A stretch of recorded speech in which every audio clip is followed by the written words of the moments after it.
Good morning, good afternoon, good evening to wherever you're tuning in from around the world for this latest Reuters Events webinar. Today's topic is cross-border e-commerce and the opportunities presented for new school and old school retailers.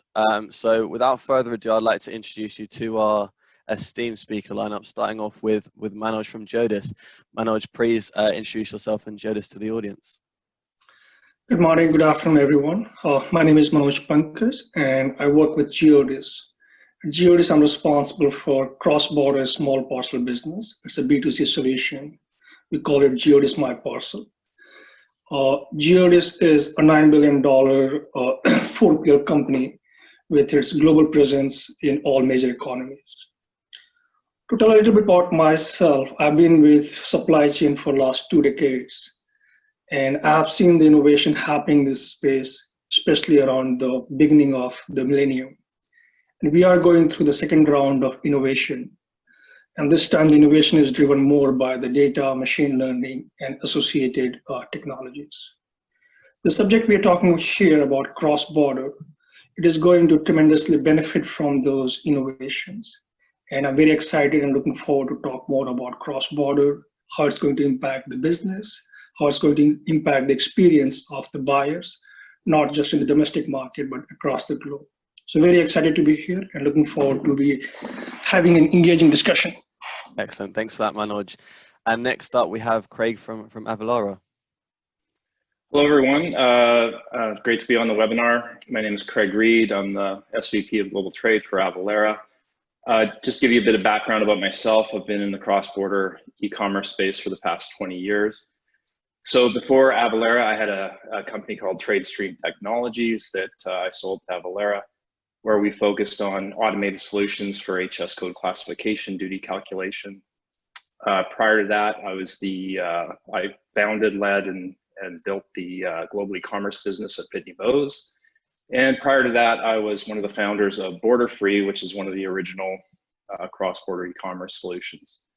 So at Avalara, we're really concentrating on all things compliance. So folks who know Avalara may know that we do US state sales tax, global taxes around the world, VAT, GST, et cetera. But we've really expanded heavily into cross-border e-commerce because there's a lot of compliance challenges with that. So we're focused on automating compliance challenges, making those compliance challenges easy for companies to deal with, where they may not be able to deal with them very well themselves. So that's really what Avalara is all about, is just solving those compliance problems. Excellent, thanks for that, Craig. And next up, we have Daniel from GFS. Hi, I'm Daniel Ennor from GFS, Chief Commercial Officer. I have done nigh on 25 years now working in both aviation and logistics, with very much the last 15 years being really focused on e-commerce logistics. GFS, ultimately, we're a carrier management company that ostensibly support retailers' final mile supply chain. Our customers herald that they're mainly from the UK and Europe, but increasingly with retailers from the US and the Far East as well. And we're about supporting businesses to deliver their e-commerce proposition all over the world.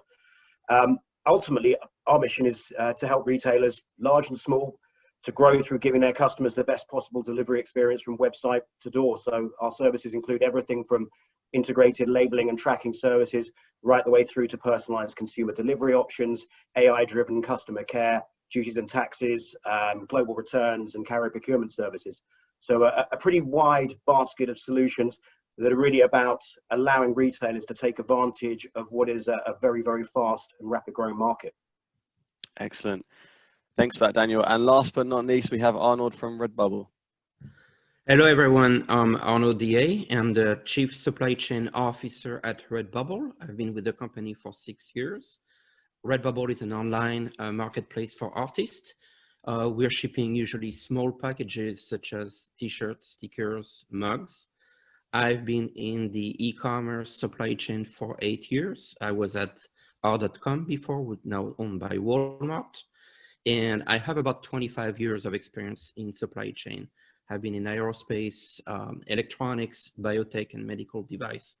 And whether it's a electrical harness for a plane or a vaccine, the cross-border has always been a hot topic over those years. And so it is not a surprise that it's coming back again to work with as we work in the e-commerce industry now. Excellent. Thanks for that, Arnold. So to kick off the discussion, I want to start off with Craig. I want you just to give us some opening remarks on just the opportunity you see for retailers from a cross-border perspective. Sure. Well, like I said, I started in the business 20 years ago, and back then, you know, we started up with doing US to Canada cross-border e-commerce. We had to try to explain to US merchants why they should actually ship to Canada. So it was, you know, trying to convince people that they should do it. That's really evolved over the past 20 years to where now it's not whether you're doing it, it's how well you're doing it. So I think that most companies understand that there's a great opportunity in e-commerce, in cross-border e-commerce. I think really notably in, you know, with what's going on right now, with COVID, we've seen a huge increase in the number of companies who have kind of rethought their cross-border strategy, where they may have been doing things sort of outsourcing and been using some, you know, black box solutions and so forth, where they're now thinking, hey, we really need to get serious about cross-border e-commerce. We really need to figure out how to do this properly, how to create a good customer experience. Because, you know, it's not just the e-commerce business that's increased, right? With COVID, everyone knows now they need to do e-commerce, but also along with that, cross-border e-commerce. So we've seen the shift towards really thinking about the customer experience. And as I'm sure everyone on the panel knows, the customer experience, that's the big evolution I've seen. So where customer experience before, we were just happy that I'm in Toronto, for anyone who's on the webinar. We were just happy to get a package across the border. You know, we may have to pay duties and taxes at the door, but getting a package was really exciting. Versus now, with, you know, companies like Amazon and others have really changed the customer experience expectations. So customers expect the same kind of experience they get domestically with a cross-border shipment, and that's forcing companies to really think about how they do things and how they make a good customer experience. Excellent. So bringing in Arnold, obviously Redbubble ships internationally. So obviously you're well placed to talk about, I guess, the opportunities that maybe other retailers could have from shipping cross-border. Yes, we do have, we're obviously an online marketplace, and we have a global reach. So we are shipping internationally. I would say that one of the strategy early on, and that we're still applying, is we are actually trying to avoid the cross-border, where we're trying to localize the fulfillment of our products and our production partners. About 96% of our shipments originate from the same region that the customer is. So because at the beginning, the cross-border was something that was challenging, we tried to localize from the point of view of reducing costs and also the speed of delivery and having a faster speed to customer. All that being said, as we're launching, our artists are launching new products on the platform, there's a number of shipments that are going cross-border. And from that point of view, we've always tried to have the transparency with the customers, but also work through that process as seamless as possible, so that the customer doesn't really see that it's a cross-border shipment, and actually have, like that was said before, kind of blind to the fact that there's a number of tax going behind the scenes and paperwork going behind the scenes. And so meeting the customer expectation and making sure that they get a great experience is at the forefront of our work. Excellent. So obviously for folks checking in to this webinar that, you know, see an opportunity for cross-border, bringing in Manoj, what would you say are some of the differences between international customers and domestic customers? Both remains driven by higher customer services, and the word higher is important because what's good today will not be good tomorrow. But if you see the difference, the key difference between domestic and international would be the geography. Once you have the longer distance, the transit time goes up, the cost goes up. And because of the longer transit time, the tracking experience becomes very important. But on the second side, which is compliance, By the very virtue of crossing the border, compliance becomes very important. And if you want to ship a parcel internationally, awareness, an accurate awareness of can you ship it, can you export it, can the destination country import the parcels? And if they can import the parcels, what will be the applicable tax and duty? Those elements become extremely critical. And that has been a factor which discourages a good number of brands or retailers to go international. And be it technology, be it understanding or learning, to get past that discouragement or past bad experience is very important. And the work done by be it GEODIS or Avalara is elimination of that friction point. But that's the important part. How do we make the whole experience of shipping, be it domestic or international, seamless? And how do we eliminate the friction? Majority of the friction resides around the compliance space. Excellent. So to bring in Daniel, do you have anything to add to Manoj's comments around, I guess, the differences between international and domestic customers? Well, I think to echo Manoj's points, there are some other areas as well that I think are really important for us to focus on. I think for retailers to think about language, to think about translation, these areas can be critical. Understanding how your products and actually how your marketing may be impacted by a specific market's culture as well. But I think critically for us, it's about making sure that we offer the right delivery choices, locations and services that are relevant to the local market. One country may be about lockers, another country may be about service points, another country may be about home delivery. So I think the ability to offer a plethora of options to the consumer so that they can actually make the choice that is right for them. Also, different markets will have different sensitivities relating to delivery costs. Product price sensitivity is certainly less in certain markets, where the focus may be more on the delivery options and the customer service available to them. We also as well look to focus on the relevant payment options available. So for example, again, in certain markets, things like cash on delivery are very prevalent, which can allow you to either succeed or fail in certain areas.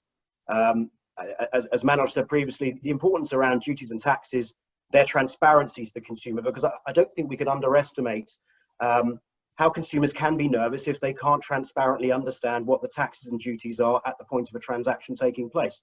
And it can lead to checkout abandonment. So I think retailers who focus on those areas tend to find that success follows them. And then also, speed of delivery, transparency of delivery, and then finally how you communicate to the consumer during a parcel's transit, for example. Excellent. So Arnold, obviously, as you mentioned before, you guys ship internationally. What are some of the differences that you see between international customers and domestic customers? Yeah, absolutely. I also wanted to rebound a little bit on what Daniel was saying and absolutely agree with what was said. And also kind of the flip side of that is running an e-commerce company, all the elements that Daniel talked about, those are very important, and those usually traditionally show up in a checkout process. And so I think it's very important to recognize here what's happening really on the physical side, on the operation side, but also on the digital side, and making sure that the experience that will actually happen physically is actually explained to the customer digitally when they go to the checkout process. Because e-commerce is all about a promise that is made to a customer when they go to a website. And that's where you set up your expectation. You make that promise. And so delivering to that promise, that physical side, is very important. And I would like to bring that from the point of view of brand and loyalty, where if you break that trust, you're losing the loyalty, you're losing the customer. And so something that maybe the business doesn't see as necessarily as important as shipping, for example, when you consider all the other elements of the e-commerce experience, are actually one of the most important elements of trust. And so I just wanted to bring that back. And to answer your question, that's exactly that point in terms of domestic versus international. Domestic is obviously easier, and it's easier to meet that promise. But for international customers, we know that there's a number of challenges along the way, whether it's on the delivery time, whether it's the cost of shipping, whether it's the experience getting through customs and the paperwork, and potentially the duties a customer might have to pay if those duties are not either paid up front on the site or explained that there may be fees then obviously that is a big damage to the brand and to the loyalty and to the trust. And so that to me is what's really important, is that transparency, and then also matching the delivery, the digital side and the physical side. Excellent. So obviously, I think a key point of what you just said is how the delivery experience is very much part of the whole process when it comes to you know, companies, general things, and maybe that was neglected in the past. So Craig, do you want to kind of add to any of Arnold's points?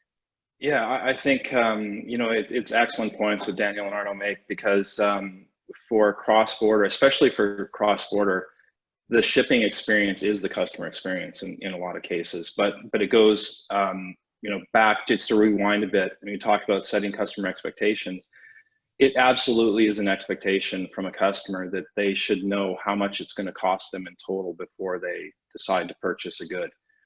And I've seen actually another evolution in the industry has been tuning the way that customers see those values based on the market they're going into, which kind of echoes Daniel's point, where you need to think about localization. So we've seen companies where they're using our tools, for instance, to figure out what their duties are, and they're embedding them into product prices, and they're embedding VAT into the product price for markets like the UK that aren't used to seeing VAT broken out.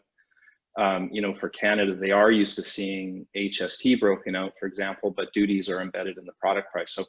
So you can use some of the tools that are available to start enhancing the customer expectation and enhancing checkout conversion.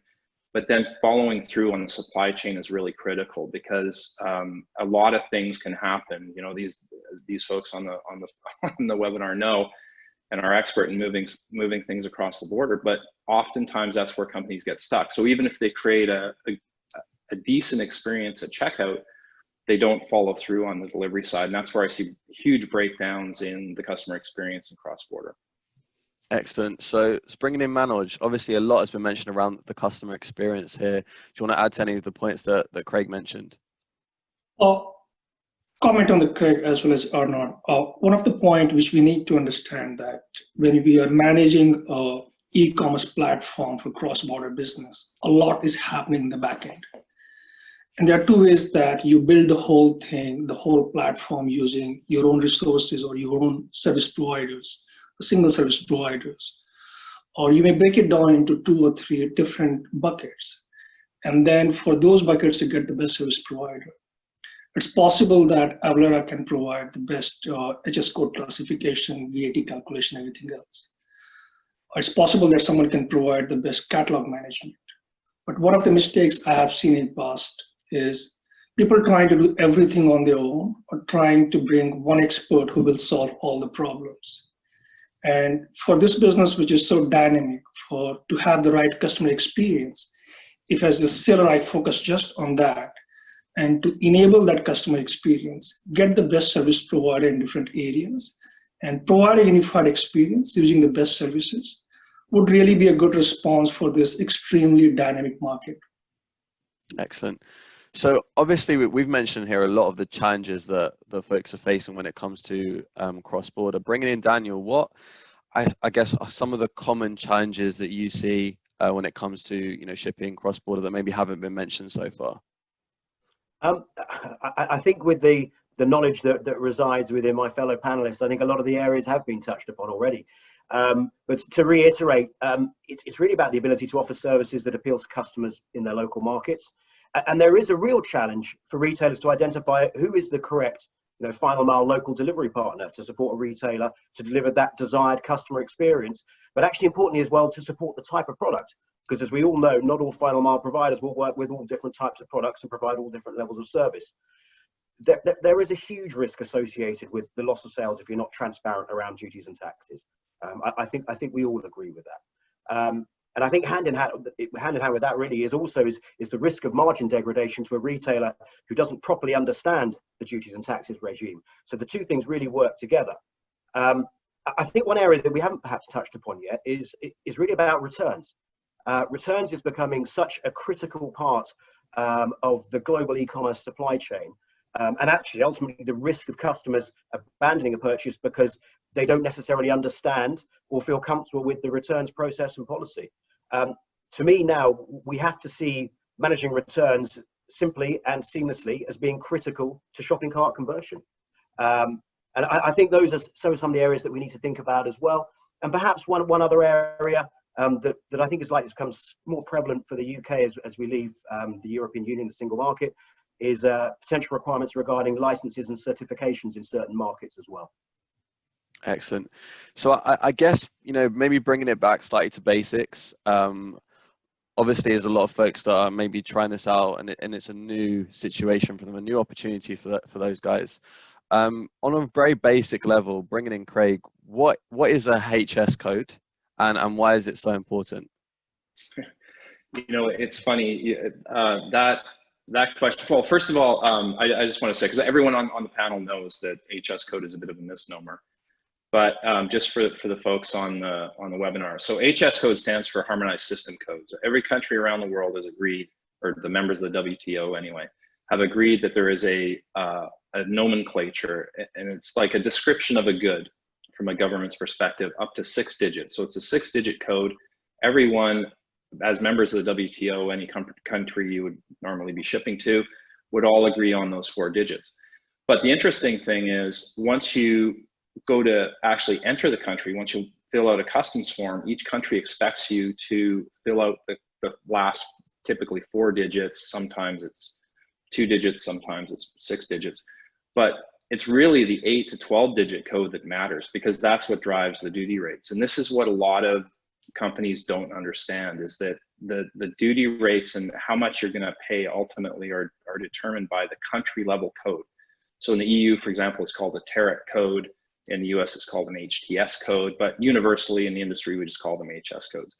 And why it's important is because to me anyway, this has always been my hypothesis, it really starts with that. Because if you don't understand how the country you're shipping to looks at a certain good, whether it's for import restrictions or duty calculations, or there's a bunch of things tied to it, you need to know what that is. And what I typically see is a lot of folks will use what I call blunt force trauma. So they'll just make assumptions about generalizing HS codes from, maybe they've got a 6-digit code and they just generalize it. And then they can't understand why their supply chain costs have run amok, and they can't match how much they're calculating as duties and taxes, which is way easier if you're just using a 6-digit code or something, to what they're getting as import invoices. So to me, it really starts with having accurate information and being able to manage your supply chain by supplying your partners with good information so that they can do their job and can accurately get the costs back to you. So that's really what we see. And typically for you, if you're getting goods held in customs, if you don't understand your supply chain costs, if you're having trouble collecting duties and taxes, it all runs back to the HS code. That's really the starting point in my as I believe. Excellent. So, Manoj, do you have anything to add about HS codes and to Craig's points? I'll add a couple of things to that. So first of all, HS code, if you do not qualify properly, it's not just tax and duty commercially, but also it has impact of customer services, because the parcel will get stuck at destination customs location. That has a significant impact on customer services. But coming on the front end, the classical way of doing HS code classification was that you have 10,000 SKU and then you convert that properly into HS code. And you're good. While importing, you are good. But when you're exporting it, if you're exporting it just to Canada, you do it for one country. Now, tomorrow you want to export it to 100 countries. So 10,000 into 100, a million classifications are there. That's the classical way of doing it. What's really coming more and more prevalent in coming days that you're not going to ship all of those 10,000 items to all of those 100 countries. So to understand what's moving to which country and do those classifications only, number one. Number two, how quickly you can convert a product SKU into respective destination HS code. So you don't have to go for a significant early investment for SKUs which you are not even going to export. Those are the practices which are making impact, good impact, and enabling lots of retailers who are shy from going global to let them go global. And this will be enabled quite heavily only and only by technology. This cannot be done manually. And those kind of trends, as it becomes more relevant and prevalent, it's quite possible that one of the big friction point will be significantly smaller than what it is today. Excellent. So segueing slightly, obviously, Arnold, you mentioned this earlier around some of the technologies and strategies Redbubble is using to make the cross-border delivery experience as seamless as possible. Can you kind of expand on some of the strategies and technologies that you guys use to help with that? Yeah, so absolutely. So like I mentioned before, a couple of strategies. The first one was if we can have this product in the domestic region, we have it. That's the first step. If we can't, or if the supply chain is set up that it's truly cross-border, we're going back to that commitment on the website and particularly at checkout. Not only checkout, but the emails, communications with the customer, the emails and the communications with the customer along the way to the different steps in the manufacturing process, to the shipping process, to getting the delivery. Obviously making sure that everything on the tax side is accounted for appropriately, not only to the customers, but to the authority and then to the financial authorities. All the paperwork is actually done as designed so that the experience is smooth. We know that if there is an issue with customs and it creates significant delays for the customer, this is a very sore point. And so we're trying obviously to avoid that. That transparency is very important. The visibility to the customer expectations, what they expect, what we delivered against. I think we have talked a little bit, but it's important to mention data is very important so that you can also reflect back on what has been the experience. For example, how you measure customer satisfaction. Is it through an NPS program? And as you review the surveys, understanding if any of those customers have encountered some issues. So data is very important, reflecting back on delivery time total from click to rip, basically. And also being proactive with customers. If we find delays along the way, letting know the customers that, it looks like there's been a delay for whatever reason, and being proactive, owning the experience, not just from the checkout and consider the experience closed, but all the way to the delivery and the final experience. Excellent. So obviously it's coming up time and time again, all about the customer experience. Daniel, you mentioned earlier about returns. We've had a question from the audience around refunds when it comes to returns and what strategies or what tools can be used in order to facilitate that. What are your thoughts on that particular question? Well, on that particular question, I'd say first, the single most important factor is for a retailer to have absolute transparency of those returns. So they can ultimately employ the best localized solution available to them, the one that really fits with the market. But if they haven't got visibility of when that return hits the supply chain and when it's going to actually arrive back into them, it's very difficult for them to manage their customers' expectation. Some retailers will want to refund at the point when a return hits a carrier network, for example. Some will want to do it when they get it back into their DC, for example. So there are a whole host of different options. But I think what's also really important is around the fact that if you do have large numbers of returns in country, the ability to consolidate and manage those returns in country, in the local market. You don't necessarily have to ship them halfway across the world before you actually carry out that refund to the customer. So these are important factors to take into account. But critically, the most important factor is understand your local market, in my view. Excellent. Yeah. And bringing in Craig, what are your thoughts on what Daniel just mentioned? I think Daniel brings up a really important point. And, just to build on the point, it doesn't mean too that you have to ship everything back. So let's say you're US based and you're shipping to Australia or you're shipping to the EU. If depending on the type of good, it may make sense if you have $1,000 item to ship it back and get it back in your supply chain. But there are also local disposal, liquidation. There's all kinds of different options for reclaiming costs without having to do the entire reverse trip. So, something to keep in mind depending on the nature of the good and the value of the good. Excellent. So bringing in Manoj, obviously we've mentioned a lot here around, how the panelists are utilizing various strategies and processes and technologies to make the cross-border experience as seamless as possible. What is the GEODIS opinion on that? So I would like to say that the product we are launching is not a logistics product or a technology product. It's intersection of these 2 points. And there are areas where the expertise, the scale, the experience of logistics or GEODIS being a large freight forwarding company is very important. But there's also an area that we convert that experience, capture that into data, and apply the right data mechanism to convert that back into a good experience. So that's a focus across GEODIS, and the kind of team we are building it, be it from the data science point of view or from integration technology point of view. We strongly believe that the future is, especially around the e-commerce area, technology-enabled logistics company. And to further that path, the investment is translating into easier integration. Investment is translating into experience, be it on the tracking side, be it on the HS code classification, total landed cost, or understanding the problem ahead of time and preemptive that, or communicating that ahead of time to the client. So GEODIS is not, for GEODIS, technology is something not an afterthought.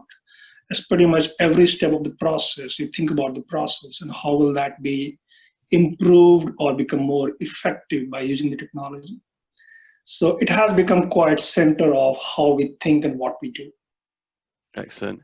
And then we've got a question from the audience around a couple of other acronyms. So I think Craig, you'd be perfect to answer these questions.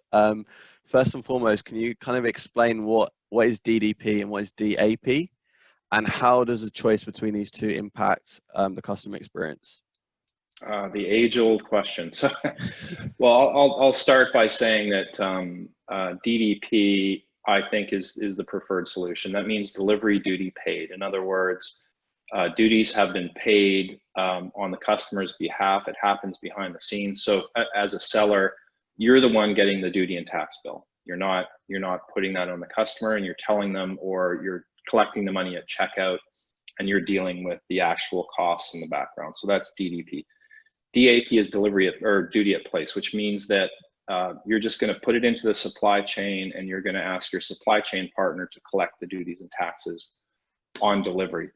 DAP, especially for the US-Canada corridor, there's others, but where, you know, the CRA, Canada Revenue Agency, isn't very good at collecting duties and taxes, has worked in the past. But what we've seen happen is governments are getting much more sticky and better at collecting duties and taxes, meaning that the customer is probably going to get a bill.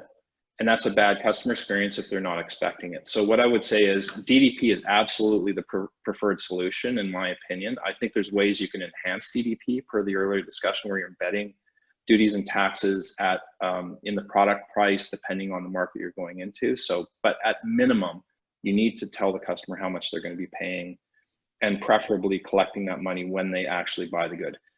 DAP can work if you still set an expectation. So, you know, our systems, for example, we can still provide a duty and tax calculation, and you can tell your customer, you may be required to pay duties and taxes on delivery. Here's how much it would be. So you're still setting expectation, but you're, you know, using a DAP network. So yeah. And the other thing, just other quickly point I'd make is with COVID, a lot of people don't want to be going to their local post office or to the carrier depot to go and pay their duties and taxes. So DDP becomes even more important, because it, you know, the duties and taxes are paid, so that the good shows up on their doorstep. They don't have to go anywhere to get it. Perfect. So bringing in Manoj, what are your thoughts on the debate, I guess, between DDP and DAP? I'll not talk about the DAP, but there's an interesting take which I found was much more effective in DDP and DDU, because a lot of time people assume that when it is DDU, there is no duty and tax in the discussion. So when I explain it, like if it is DDP, duty and tax has to be paid by the seller. And if it is DDU, it has to be paid by the buyer. But under no circumstances the duty and tax is going away. It just depends who is going to pay. And as a seller, if you pay it, it's a lot more easier and a lot more effective, cheaper, because you don't have to pay hefty cash disbursement fee. But if it has to be paid by the actual buyer, they'll have to pay a little bit more than what would be actual. Plus also, this is not an experience where a seller is designed to be there. A buyer is designed to manage all those kind of fees. I think the explanation which I have seen recently, DDP, seller has to pay, DDU, a buyer has to pay, that has resonated very well compared to earlier that, so DDP, DDU means in DDU case, there is no duty and tax. That whole thing has been removed completely. Yeah. Excellent. Go on, Craig. Just really quickly, just to build on that point, the big risk you run if you're doing DAP and you're not setting expectations properly up front is rejections. So a customer can say, I'm not paying that. And now not only are you going to pay it because the carrier is going to come back to you and ask you for the duties and taxes, but now you've got a good stuck in country per the earlier discussion about return. So that's a very expensive scenario. It's expensive from a customer conversion experience standpoint. They're probably not going to be your customer anymore. A, and B, it's very, very expensive. So, you know, DAP treat with, you know, caution, I would say. Excellent. So looking more towards the future, obviously there is a lot of uncertainty right now going on in the world. We have seen obviously an explosion in e-commerce. Everybody's seen those statistics, and there is obviously predictions for what's going to happen in peak season. So bringing in Arnold, what are your predictions for this year's peak season, and do you expect, I guess, the e-commerce explosion to continue? Yes, absolutely. I think obviously we all know 2020 has been an unusual year, and so predicting what will happen for peak is probably on everyone's minds on the panel, but also with the audience here. I think this holiday season has its sets of opportunities and challenges. Because it is hard to predict, so I would expect everyone is trying to forecast as best as possible, not just the volume to the holiday season, but also the timing of the holiday season. It is another Christmas season where the dates between Christmas Day and Black Friday, Cyber Monday is very short, like last year, and so there are actually fewer days, and so that's already to start a challenge. We know that COVID is still present and brings a number of challenges in the supply chain, particularly when it comes to delivery and also just people and labor, as obviously the pandemic is hurting everyone. We also see a number of challenges related to the online versus offline and that predictability in terms of stores that might be closed, for example, during Thanksgiving. We know that Walmart has made some announcement around that. And so trying to understand the share of offline to online is very important when we make predictions. Opportunities, on the flip side, I think the online trend is continuing. So obviously everyone is expecting growth, expecting that the season might be earlier than before, just from the point of view that there are fewer days, and challenges in the logistics network. We know that there's a number of questions around the USPS, for example. We also have in the US an election year. And so all those uncertainties are like coming through, while at the same time, there's a wave of increased growth for e-commerce. So I think, you know, the expectations are that the growth will continue, but the timing and the volume, I think it's a little hard to predict. Excellent. I think that's a very thorough answer on the predictions for this year. Bringing in Craig, do you have any, I guess, predictions for the audience on what this year's peak season can look like?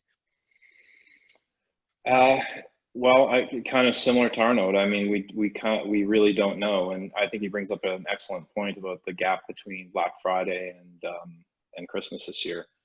But you know, what we saw is basically holiday volumes started right after COVID. So you know, we're already we kind of are experiencing peak season early in the year, and we're going to peak the peak. I guess nobody knows exactly what that's going to look like, but and I'm sure, you know, everyone's testing their systems to make sure they can handle it, us included. So I think it's going to be interesting. I don't have any other predictions other than we are absolutely going to set records. Excellent. And the other projection, and maybe going to Manoj and Daniel, the other challenge obviously is that COVID is still affecting freight capacity and some of the supply chain routes. So there's all this demand is going into an already stressed system. So it's going to present challenges, I think, for my friends on the panel. Definitely.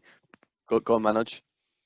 So definitely, like being a 4PL, we are building the capacity, and we had the transition of building capacity in Q2 at a scale of Q4. And if we've already hit Q4 in the Q time kind of demand, then how do we build the capacity for Q4 of 2020? And we have a normal challenges of building the capacity, but currently you have to account for the health and safety, the social distancing, especially in the fulfillment area. Those challenges are very real. And the one point I would like to add, it's very easy to get higher revenue in Q4 timeline, but if you do not have the planning much ahead of time, you'll have revenue, but along with the revenue, you'll have loss, you'll not make money. As a service provider, we put a lot of effort in that without compromising health and safety. So you have the health and safety foremost, but right after that, what kind of increase we will see. And the best way of doing is close interaction with the client, understand what they are, what feedback they have, what kind of projection they have, and then in a very disciplined manner, build those capacity. And that may mean like you have your own equipment, you have your own chartered plane. We are doing all of those things. But communication is very important with the client. And if you do not, and communicating this part as well, that if you do not plan it ahead of time, the revenue will come, but that revenue will not bring profit. Potentially will bring loss to you. Excellent. Just to rebound on what Manoj was saying, is I think an important point is that for e-commerce and e-retail, during the Christmas season, this is usually a time where you bring in new customers and new buyers. And if the opportunity and the challenge is that because it's more challenging to serve them well, if you actually disappoint them, it actually has the opposite effect. Where if you actually protect their delivery experience, those customers that you acquire during the Christmas season, you have an opportunity to keep them on for the following years. And so it's an opportunity and a challenge at the same time. Excellent. So I think a key point, obviously, is preparation. So that brings us on to, I guess, the next topic, which is obviously slightly contentious in the UK, and that is the B word of Brexit. So obviously, bringing in Daniel, when it comes to preparation and things like that, how do you envisage Brexit is going to impact things from a cross-border perspective? Yes, the joys of Brexit. It's hugely difficult to predict, because ultimately it depends on what, if any, sort of agreement is concluded. But if you look at it from the UK perspective, today, 50% of the UK's exports go into the EU. So if there's any form of friction in respect to trade, it will doubtless cause challenges. It's why we're working with our customers to implement strategies for them to grow globally, but actually also importantly why we've been setting up operations within the mainland EU itself to be able to support customers, because I think one of the key things we're going to see is increasing numbers of retailers, both UK-based and EU-based, actually starting to split their supply chains to avoid any potential risks that we may see. Likewise, if there is a customs border, which I think it's almost certain there will be, we're going to see an increase in administrative requirements. And we've already touched on things like HS codes. We've spoken about things like commercial invoices and the need to go paperless, VAT collection. Certainly from an EU point of view, the implementation of the import one-stop shop from July 2021, which is going to have a real impact on how VAT is collected across the block. So these are all really important challenges.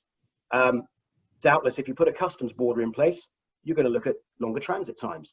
Now, that may well impact on consumer behavior. It may impact on their buying thoughts as well.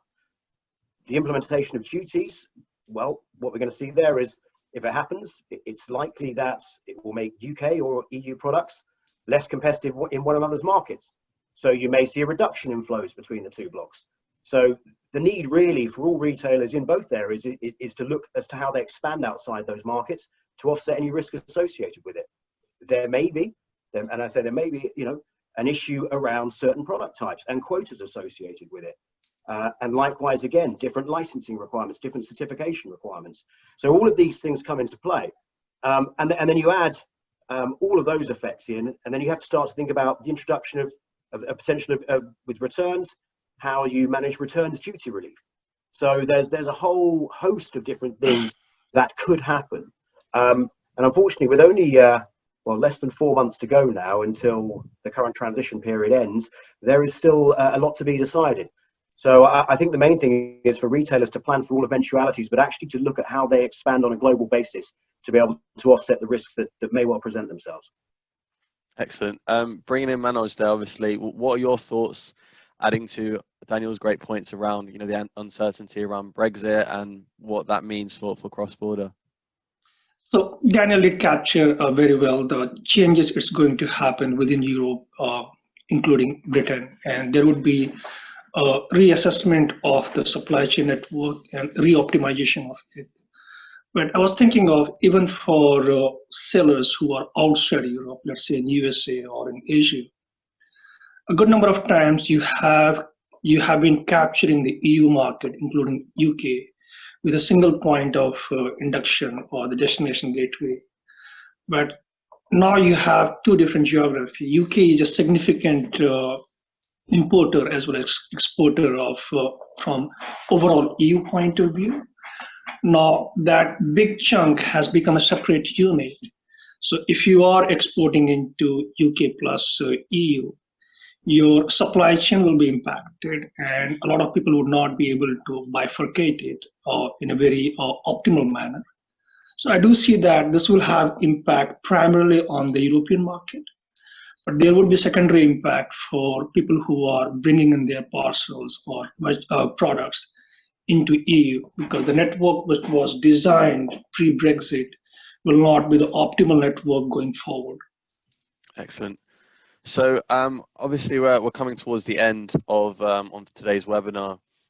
Looking even further forward to the future, obviously we've mentioned here there's so much uncertainty. Obviously, Arnold, you mentioned you guys have experienced very high levels of growth during this COVID pandemic, and you emphasize, I guess, the importance of the customer experience to retain those folks. What is your prediction, I guess, longer term for cross-border e-commerce, maybe 18 to 24 months out, if that makes sense? Yes, absolutely. I think we will see growth both in the domestic and in the cross-border business. I think a lot of companies will also, I believe there will be a trend towards more localized fulfillment and more local supply chains at the same time that the cross-borders will increase. The reason that I feel that there's going to be a push towards local, there's a couple aspects. I think we're seeing around the world more and more tax and duties, which makes the economic equation a little harder for cross-border. I also believe that there's going to be a push towards a reduction of carbon footprint, which also brings the local aspect. And like you said, situations like Brexit and Europe highlight the fact for local as well. So on one hand, I think e-commerce companies are going to push towards local solutions for those numbers of reasons, including also the cost and the speed of delivery. But we are at the same time seeing a number of large retail brands that had shops that are turning into online as well, because they do see the opportunities. Those do not necessarily have those local fulfillment, and so they will actually go into cross-border. So we'll see growth on both sides, both the domestic side and the cross-border. So there will be significantly increase in volume overall, and we're going to see a boost in those shipments and activities. Excellent. And just going back to yourself, obviously, we've had a question about carbon footprints, obviously sustainability. What is, I guess, the Redbubble, understanding of the importance of sustainability and, I guess, reducing the carbon footprint? Yeah, it's very important to us and to our artists and customers. We are a company that are carbon neutral for the portion that we have a carbon footprint. we're buying offsets. We're partnering with a company called 3 Degrees, and we have programs whether for reforestation or an exchange of cook stove programs in India, for example, that are polluting less. We are via 3 Degrees investing in those programs to be completely neutral. Excellent. So as we obviously wrap up, I wanted to kind of bring in everyone's thoughts. Obviously, we heard Arnold's thoughts on the future and what that looks like. So I wanted everyone to kind of give some concluding remarks on what the future looks like. So I guess starting off with Manoj, what are your thoughts on, I guess, the future of cross-border e-commerce looking 18 to 24 months out? So I'll touch on this. There are many things happening. So I'll just touch on 2 points, and I'm sure the rest of the panel will have more interesting point of view. So one thing we need to watch out that the UPC, Universal Postal Commission, there is a drive that currently what happens that if you bring the parcel from outside the country, the postal fee you pay to move the same weight, the same distance is lesser than what is paid by the domestic player. So there's a disparity there, and chances are that those parcels coming from outside will be a little bit more expensive or would be comparable with what a domestic player pays. Now, if that happens, there's a very good chance that the highest volume of cross-border parcel is in the lowest weight category, which is managed by the postal service providers. If that price goes slightly up, that will create opportunity for more innovations. People like GEODIS, people who want to provide a world-class service. At the same time, they also want to play in that space, which is extremely economical. So that space will open up for more innovation, more players, and eventually it will drive a better experience for the client. Second one, which Daniel touched upon briefly during the discussion of Brexit, that from June of 2021, you have to pay tax on everything. So what's happening right now, if you buy domestic market, you do not have to pay, you have to start paying taxes from $0 onwards. But if you are importing it from outside, you have to pay duty and taxes or taxes only after 22 euro. And that de minimis resides at different places depending on the country. Similar things happen in Australia as well, where if you are importing, then also you have to pay some amount of taxes of VAT.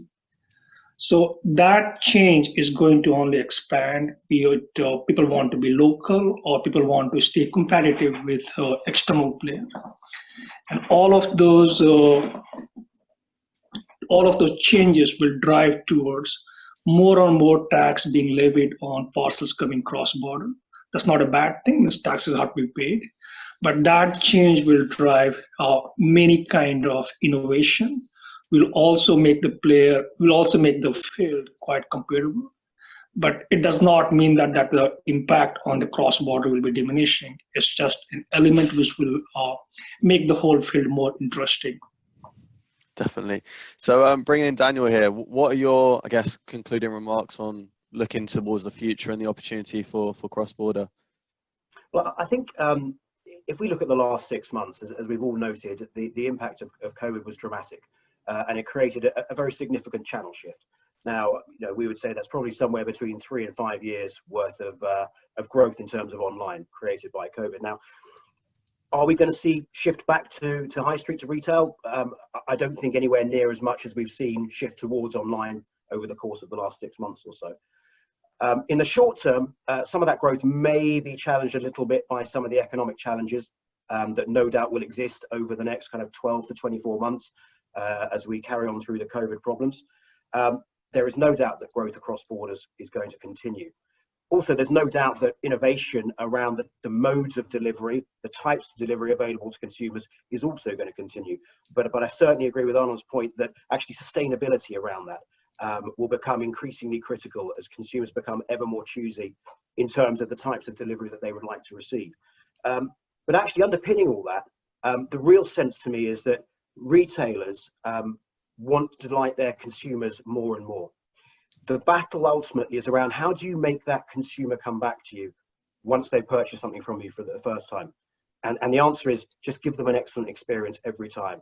Whether that is actually around how they interact with you on your website, fantastic. Whether that's about the type of delivery they receive, brilliant. But actually also around making sure that the type of return they may want to use is also excellent.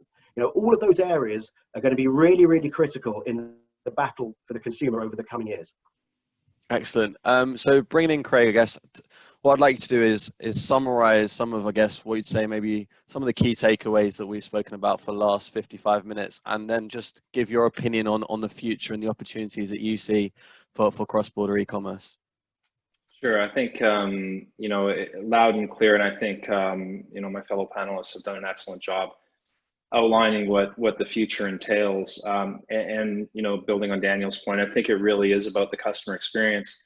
To me, it's about the conflict between the customer experience and compliance. And, you know, we read the headlines every day.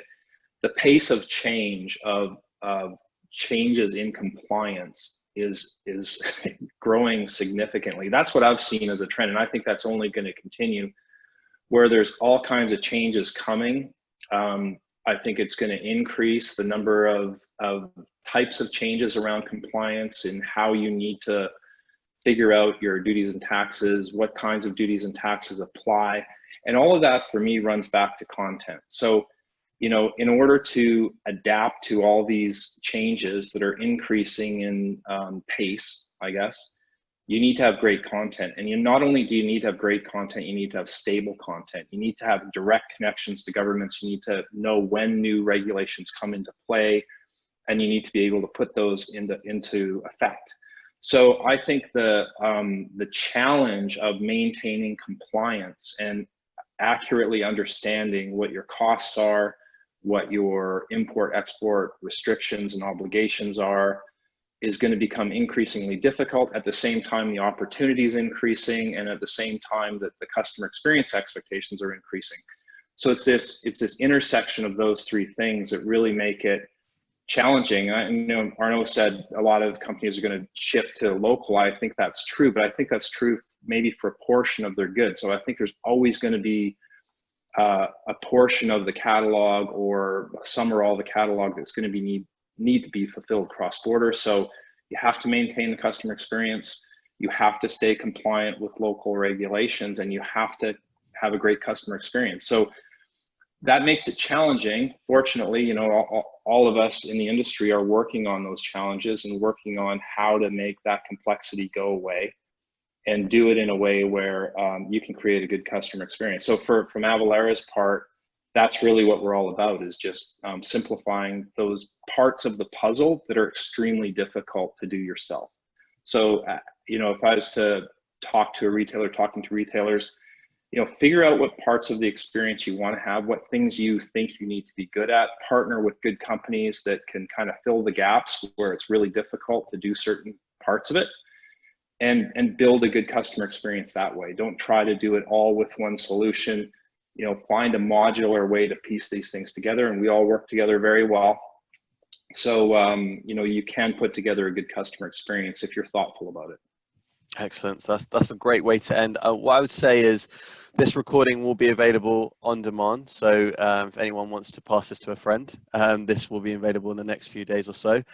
My thanks to all of our experts today on the panel. I thoroughly enjoyed it and a great discussion. And hopefully we'll get to see you guys soon on a webinar really soon. Thanks a lot. All right. Thanks, everyone. Thank you. Thank you, everyone. Bye-bye. Thank you all. Cheers.